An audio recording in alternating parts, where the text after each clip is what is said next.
Hello. तो कैसे हैं सभी लोग। आज हम स्टार्ट करेंगे जनरल अकाउंटिंग प्रिंसिपल के जो पहला मॉक टेस्ट है उसके साथ। और बहुत ही बेसिक क्वेश्चन से हम शुरुआत कर रहे हैं पहले मॉक टेस्ट की। और जो यूपीएससी है वो भी एग्जाम में आपसे बेसिक क्वेश्चन ही पूछ रही है ज्यादातर। कल भी मैंने आपको बताया था जो हमारी स्ट्रेटजी क्लास थी उसमें कि बहुत ज्यादा आपको अकाउंटेंट नहीं बना रही है वो, बेसिक क्वेश्चन ही पूछ रही है। आप बेसिक बेसिक भी करते हैं तब भी आप 10 से 11 क्वेश्चन करके निकल रहे हैं आउट ऑफ 13-14। ठीक है, तो वही बेसिक क्वेश्चन के साथ हमने शुरुआत करी है। हो सकता है कॉमर्स वाले जो बच्चे हैं उनको बहुत सिंपल लगे, लेकिन बेसिक क्वेश्चंस हैं, ठीक है, जिनसे हम शुरुआत कर रहे हैं, फिर धीरे धीरे लेवल बढ़ाएंगे। लेकिन ध्यान रखें कि बेसिक क्वेश्चंस भी आ रहे हैं, तो आपको बेसिक कंसेप्ट पे भी पूरा ध्यान रखना है। तो ये शुरुआत करते हैं हम पहले क्वेश्चन के साथ। In financial accounting, trade receivables considered as. Financial accounting में जो ट्रेड रिसीवेबल्स होते हैं उनको किस में कंसीडर किया जाता है? Current asset, current liability, non current asset और नॉन करंट लायबिलिटी। ठीक है, तो इनमें से किस में इनको हम लेते हैं? तो देखिए आंसर आप सबको आता होगा, नहीं आता तो देख लेते हैं क्या चीज है ये है ट्रेड रिसीवेबल। ट्रेड रिसीवेबल का मतलब क्या है कि आपने बेच दिया है, ठीक है, कोई सामान, और आपको उसका पैसा नहीं मिला है। जब आपको उसका पैसा मिलने वाला है नियर फ्यूचर में, जो हमारा फाइनेंशियल ईयर है या कोई जो भी हम अकाउंटिंग पीरियड काउंट करते हैं, या लगभग 1 साल अगर हम एवरेज पे माने, उस टाइम पीरियड में अगर हमारा पैसा वापस आने वाला है तो उसको हम करंट असेट्स में लेके चलते हैं। ठीक है, ऐसी कोई भी चीज जिसका पैसा उतने टाइम में आने वाला है तो उसको हम करंट असेट लेके चलते हैं। वरना अगर वो लंबा है, पैसा बहुत लेट आने वाला है, तो उसको हम नॉन करंट असेट में लेके चलते हैं। ठीक है, तो यहाँ पे पैसा आने वाला है हमारे पास और जल्दी आने वाला है, इसलिए ये किस में काउंट होता है? ये करंट असेट में काउंट होता है। ठीक है, देखते हैं नेक्स्ट। ये है use of common unit of measurement and common format of reporting promotes. अगर आप एक कॉमन यूनिट ऑफ मेजरमेंट और एक कॉमन फॉर्मेट ऑफ रिपोर्टिंग लोगे, ठीक है, तो ये किसको प्रमोट कर रहा है? इनमें से कौन सी चीज को ये प्रमोट कर रहा है? ठीक है, अंडरस्टैंडेबिलिटी, तो अंडरस्टैंड तो आप जब अच्छे से दिखाओगे तभी हो जाएगा। रिलेवेंस, रिलेवेंट है या नहीं डाटा, रिलायबिलिटी, उसकी रिलायबिलिटी कितनी है। ठीक है, यहाँ पे जो हमारा टारगेट हो रही है वो चीज क्या हो रही है? कंपेरेबिलिटी। जब आप एक कॉमन यूनिट ऑफ मेजरमेंट लेके चल रहे हो, ठीक है, एक ही तरीके से नाप रहे हो, और कॉमन फॉर्मेट है आपका रिपोर्टिंग का, तो उससे क्या आपकी प्रमोट हो रही है? कंपेरेबिलिटी। एक फर्म से दूसरी फर्म के डाटा को आप बहुत ही आसानी से कंपेयर कर सकते हो, या फिर इंटरनेशनल भी अगर एक देश से दूसरे देश में सेम अकाउंटिंग का यूज हो रहा है तो आप आसानी से कंपेयर कर सकते हो। ठीक है, तो यहाँ पे कंपेरेबिलिटी को प्रमोट कर रहा है अगर आप कॉमन यूनिट ऑफ मेजरमेंट और कॉमन फॉर्मेट ऑफ रिपोर्टिंग का प्रयोग करते हो। ठीक है, देखते हैं नेक्स्ट क्वेश्चन। तो which of the following is an example of external users for a business entity? तो देखिए जो ये हमारा प्रोसेस है फाइनेंशियल अकाउंटिंग, ये क्या है? इंफॉर्मेशन निकालना है आपको। ठीक है, रॉ डाटा है आपके पास, इतनी सेल हुई, ये हुआ वो हुआ, उससे आपको निकालना है इंफॉर्मेशन जिससे आप रिजल्ट निकाल सको। ठीक है, तो ये इंफॉर्मेशन क्रिएट करने का प्रोसेस होता है फाइनेंशियल अकाउंटिंग डाटा से। ठीक है, तो ये जब इंफॉर्मेशन आप निकालते हो, ठीक है, तो वो बहुत सारे लोगों को चाहिए। उसके हम दो पार्ट करते हैं, एक होता है इंटरनल यूजर और एक होता है एक्सटर्नल यूजर। इंटरनल यूजर जो कंपनी के अंदर के लोग हैं, चीफ एग्जीक्यूटिव ऑफिसर हो गया, ठीक है, फाइनेंशियल ऑफिसर, उसके जो प्लांट मैनेजर हैं, जो भी लोग हैं जो उसके अंदर हैं, ठीक है, जो अंदर हैं, जिनको पॉलिसी बनाने के लिए, उसके मैनेजर हो गए, उसके एम्प्लॉय, जो भी जिनको उसकी पॉलिसी बनाने के लिए उसका यूज करना है उस इंफॉर्मेशन का। ठीक है, और सेकंड होगा एक्सटर्नल यूजर, जिन्हें वो इंफॉर्मेशन चाहिए, जैसे टैक्स अथॉरिटीज हो गई, गवर्नमेंट हो गई, ठीक है, किसी को उसमें पैसा लगाना है, किसी ने पैसा लगाया हुआ है, तो वो सब हो जाएंगे उसके एक्सटर्नल यूजर्स। तो उसको लेके क्वेश्चन है कि एक्सटर्नल यूजर का एग्जाम्पल इनमें से कौन सा? तो देखिए प्लांट मैनेजर तो इंटरनल यूजर हुआ क्योंकि वो उसी के अंदर का है, चीफ एग्जीक्यूटिव भी उसी के अंदर का है, जो फाइनेंशियल ऑफिसर है वो भी कंपनी के अंदर का है, क्रेडिटर जो है इसके लेनदार हैं, ठीक है, जिन्हें लेना है, जिन्होंने पैसा दिया हुआ है, तो उन्हें पता लगेगा कि भाई उनका पैसा मिलेगा भी कि नहीं मिलेगा, ब्याज मिलेगा कि नहीं मिलेगा। ठीक है, कंपनी की पोजीशन क्या चल रही है उसके लिए इन्हें पता लगाना बहुत जरूरी है, और इसलिए एक्सटर्नल यूजर हैं क्योंकि कंपनी के अंदर के नहीं है। तो इनका आंसर है इस क्वेश्चन का क्रेडिटर या लेनदार। ठीक है, देखते हैं next question. The primary qualities that make accounting information useful for decision making.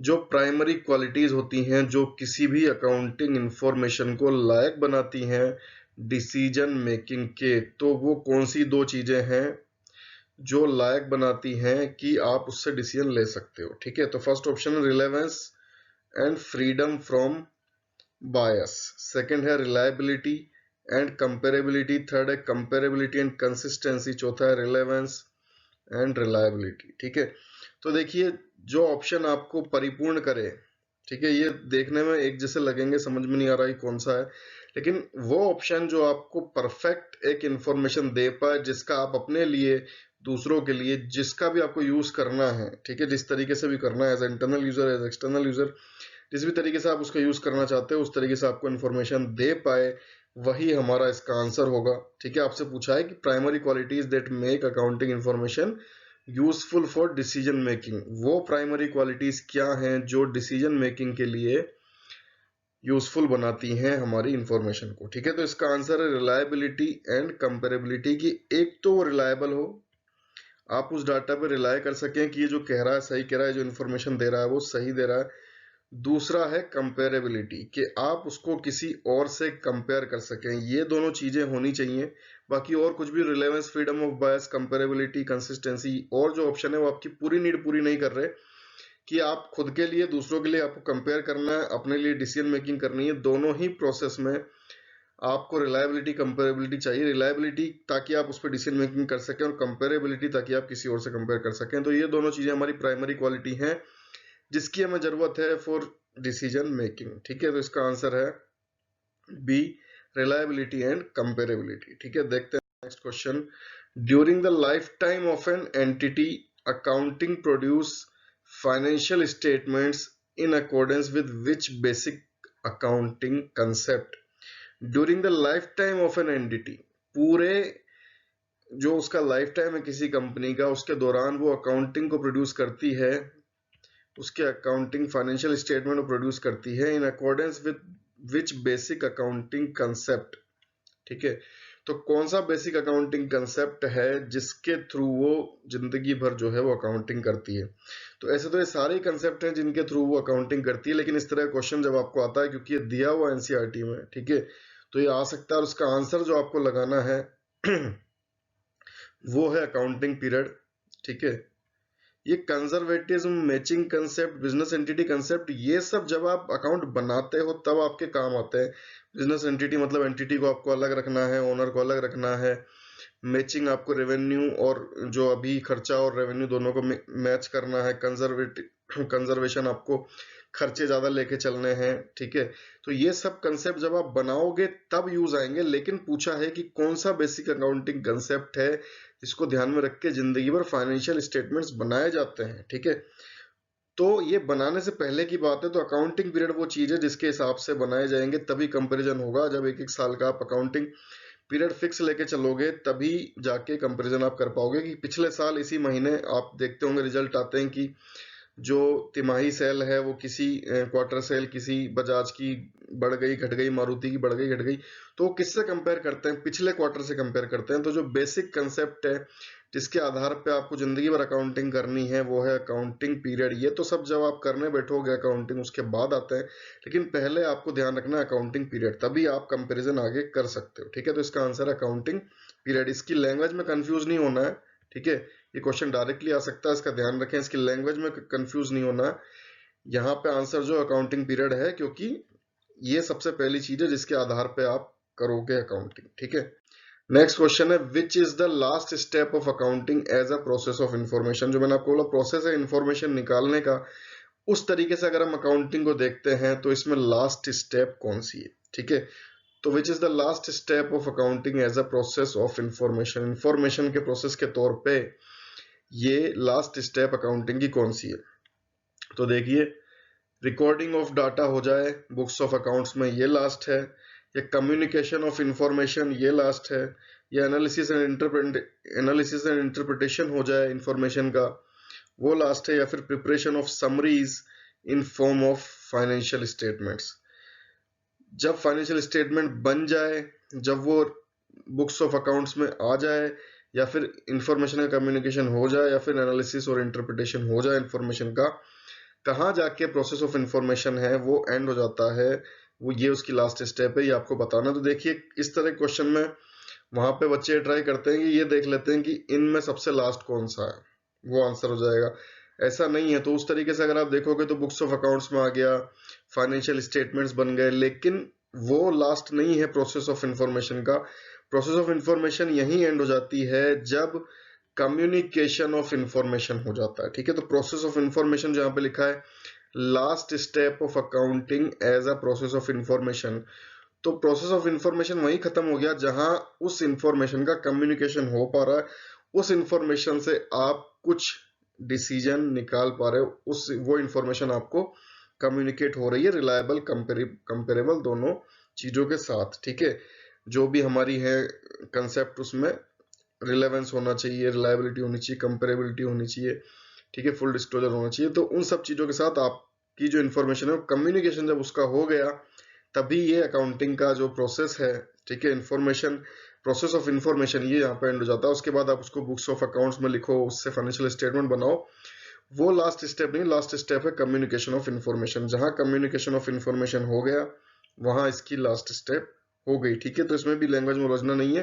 तो लास्ट स्टेप अकाउंटिंग की as a process of information, वो क्या है, कम्युनिकेशन ऑफ इंफॉर्मेशन। ठीक है, कम्युनिकेशन हो जाए इंफॉर्मेशन का, ये इसकी लास्ट स्टेप है। ठीक है, देखते हैं next, custom duty is a type of, custom duty जो है वो कौन से टाइप का टैक्स है। तो देखिए डायरेक्ट टैक्स वो होते हैं जो डायरेक्टली आपसे ले लिए जाते हैं, डायरेक्ट पर्सन, जैसे इनकम टैक्स हुआ। ठीक है, इनडायरेक्ट टैक्स कौन से होते हैं, जो आने आपके ऊपर ही है, हर टैक्स आएगा आपके ऊपर ही। ये ध्यान के रखिए कि जो कंज्यूमर है, जो हम लोग हैं, जो उपभोक्ता हैं, वही सारे टैक्स देने वाले हैं, चाहे हम डायरेक्टली दें या इनडायरेक्टली दें। जो टैक्स हम डायरेक्टली देते हैं वो डायरेक्ट हो जाते हैं, जो हम इनडायरेक्टली देते हैं वो इनडायरेक्ट हो जाते हैं। ठीक है, जैसे जीएसटी है, या किसी भी चीज के ऊपर कोई लगा हुआ है, कोई आप टॉफी खाते हैं उसमें कुछ लगा हुआ है, तो वो किसी होटल पे आप जाते हैं, जीएसटी वो कौन देता है, आप ही देते हो।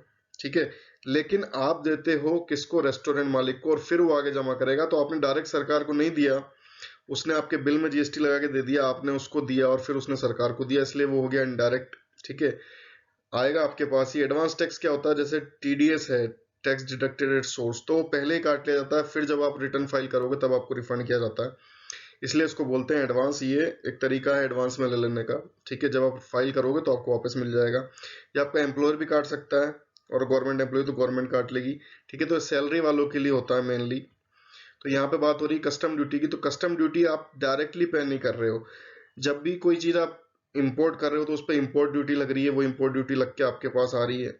ठीक है, उसकी इंपोर्ट ड्यूटी के साथ जो रेट है उस पे बढ़ा के वो प्रॉफिट लेगा, वो भी आप पे कर रहे हो। और जब ये बाहर जा रही है तो उस पर एक्सपोर्ट ड्यूटी लग रही है। ठीक है, वो एक्सपोर्ट ड्यूटी, वो जो एक्सपोर्टर है वो बाहर उसकी रेट उस हिसाब से बढ़ाएगा। तो ये डायरेक्टली पे नहीं हो रही है, इनडायरेक्टली पे हो रही है। इसलिए किस टाइप का टैक्स है, ये एक इनडायरेक्ट टैक्स है। ठीक है, तो ये आपको ध्यान रखना है, पूछा जा सकता है ये कौन सा टैक्स है, इस टाइप में बात होती है, इसलिए ये क्वेश्चन लिया गया और आपको ध्यान रखना है। ठीक है, देखते हैं next question, recognition of expenses in the same period as associated revenues.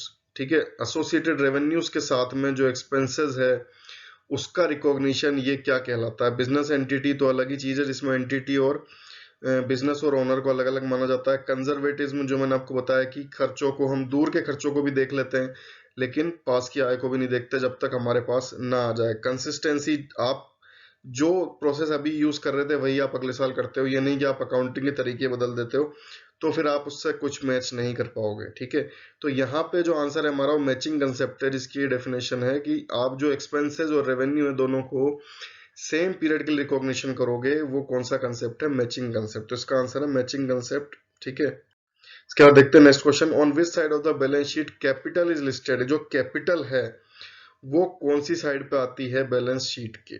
ठीक है, तो बैलेंस शीट के, ये आपको ध्यान रखना है, जब इंफॉर्मेशन नहीं होती, पता नहीं होता, तो ऐसा लगता है कि ये तो असेट है। कैपिटल क्या चीज होती है, वो मनी जो ओनर लेके आता है। ठीक है, ओनर जिस पैसे के साथ शुरुआत करता है वो मनी होती है कैपिटल। चाहे वो ओनर खुद लेके आए, पार्टनरशिप में तो सब लेके आए, लेकिन जो लेके आते हैं वो होती है कैपिटल जो शुरुआत के लिए लगाई जाती है। जब आप ड्राइंग्स करते हैं इसमें से, जब आप इसमें से पैसा लेके जाते हैं तो ये कम हो जाती है, और जो इसमें प्रॉफिट होता है, इंटरेस्ट जुड़ता है, उससे ये बढ़ती है। ठीक है, तो ये आपको ध्यान रखना है, कैपिटल कैसे बढ़ती है कैसे घटती है, उसका बढ़ना किस में नोट किया जाएगा, कौन सी साइड आएगा, उसका घटना कौन सी साइड आएगा। फिलहाल जो क्वेश्चन है वो कैपिटल पे है कि कैपिटल जो है वो बैलेंस शीट में कौन सी साइड आती है। देखिए, क्योंकि ओनर लेके आता है, हमारे पास जमा रहती है वो पैसा, तो देखने में लगता है कि असेट है, लेकिन ये क्या है, ये लायबिलिटी के रूप में काउंट होती है, क्योंकि अल्टीमेटली तो देखा जाए तो आप लेके आए हो, और ऐसा तो नहीं है कि आप उसको लगा के भूल गए हो, आपको वो भी तो वापस चाहिए, जो आपने लगाया वो भी तो आपको वापस चाहिए, तभी तो आपका प्रॉफिट चालू होगा मेन। ठीक है, जब तक वो रहेगी तब तक आपकी जेब से भी तो पैसा लगा हुआ है, तो वो भी एक लायबिलिटी के रूप में उसको काउंट करती है बैलेंस शीट, कि वो भी आपकी लायबिलिटी है, वो भी आपको कभी ना कभी वापस बिजनेस से लेनी है, आपको उसको भी कमाना है। ठीक है, तो इसीलिए बैलेंस शीट में जो है लायबिलिटीज के रूप में काउंट होता है, और इसमें बढ़ना घटना किस तरीके से कौन सी साइड लिखा जाता है उसको आप देखना। ठीक है, इसलिए क्वेश्चन लिया गया है कि इस पे आप आगे स्टडी करो। बैलेंस शीट में जो कैपिटल उसको ध्यान रखें, लायबिलिटी है, असेट नहीं है। ठीक है, लास्ट क्वेश्चन देखते हैं। Companies amendment act 2020 is based on company law committee whose chairman is. ये करंट अफेयर से लिया गया क्वेश्चन, जनरल अकाउंटिंग प्रिंसिपल में। तो देखिए, जो कंपनीज अमेंडमेंट एक्ट ये 2020 का है, तो इसमें आपको कुछ भी पूछा जा सकता है। ये किस चीज के लिए है, तो कोविड-19 के रिलीफ के लिए बनाया गया है। इसमें कौन सी चीजें माफ हैं, कौन सी चीजें माफ नहीं है, तो फ्रॉड जो है वो माफ नहीं है। बाकी जैसे आप नहीं भर पाए बहुत टाइम तक, बहुत सारे केसेस में आपको छूट दी गई है इंसॉल्वेंसी को लेके, लेकिन जो हाई केसेस हैं फ्रॉड वगैरह, उनमें माफी नहीं है। ठीक है, तो कंपनीज अमेंडमेंट एक्ट 2020, यहाँ पर जो मैंने क्वेश्चन पूछा है वो चेयरमैन को लेके पूछा है। ऐसे क्वेश्चन भी यूपीएससी पूछ लेती है, पिछली बार भी पूछा था, इसलिए मैंने यहाँ पे पूछा है। वैसे आपको एक कंपनीज अमेंडमेंट एक्ट 2020 पूरा ही स्टडी करना है, इससे आपको कुछ भी पूछा जा सकता है। पिछली बार कंपनीज एक्ट 2013 से क्वेश्चन पूछा था, कंपनीज एक्ट 2013 से, इस बार 2020 से आने की पूरी संभावना। तो यहाँ पे पूछा गया है कि ये जो है कंपनीज अमेंडमेंट एक्ट, ये बेस्ड है कंपनी लॉ कमिटी सीएलसी पे बेस्ड है। इसको सीएलसी बोलते हैं, आपको शॉर्ट फॉर्म भी दी जा सकती है, ध्यान रखें। सीएलसी की रिकमेंडेशंस पे बेस्ड है कंपनीज अमेंडमेंट एक्ट 2020। तो इसके चेयरमैन कौन थे, ये आपसे पूछा है। तो अगर हमको नहीं आता है तो तुक्का किस तरह लगाते हैं कि जो नाम हमने सुने हुए हैं वो हम लगा देते हैं। ठीक है, लेकिन यहाँ पे उर्जित पटेल, रघुराम राजन, अरुणा शर्मा, ये सब आंसर नहीं है, आंसर है इंजेति श्रीनिवास। तो ध्यान रखें, आपने नहीं सुने नाम, वो भी कई बार चेयरमैन होते हैं और आपके क्वेश्चन गलत हो जाते हैं। तो ध्यान रखें कि इस कमेटी के जो चेयरमैन है वो कौन है, इंजेति श्रीनिवास, और इनके ही रिकमेंडेशंस पे ये कंपनीज अमेंडमेंट एक्ट 2020 लाया गया है। ठीक है, तो ये आज के क्वेश्चंस थे, जिनकी ये बहुत ही बेसिक क्वेश्चंस थे, यहाँ से लेवल बढ़ेगा आगे। ठीक है, तो बेसिक से आप शुरुआत करें, और बेसिक क्वेश्चन भी आ रहे हैं और थोड़े अच्छे भी क्वेश्चन हैं, दोनों टाइप के क्वेश्चन हैं। लेकिन जो ये सारे क्वेश्चन हैं इनकी डीप स्टडी आप करें, और इसकी जो पीडीएफ है वो आपको टेलीग्राम ग्रुप पे मिल जाएगी। ठीक है, तो इसी के साथ आप धीरे धीरे जनरल अकाउंटिंग प्रिंसिपल से जो भी डरता है, डर को खत्म करके धीरे धीरे आप शुरुआत करो, जिससे आप 1-2 महीने में इसमें पूरे ट्रेंड हो जाओ। ठीक है, तो बेस्ट ऑफ लक, जय हिंद, गुड बाय।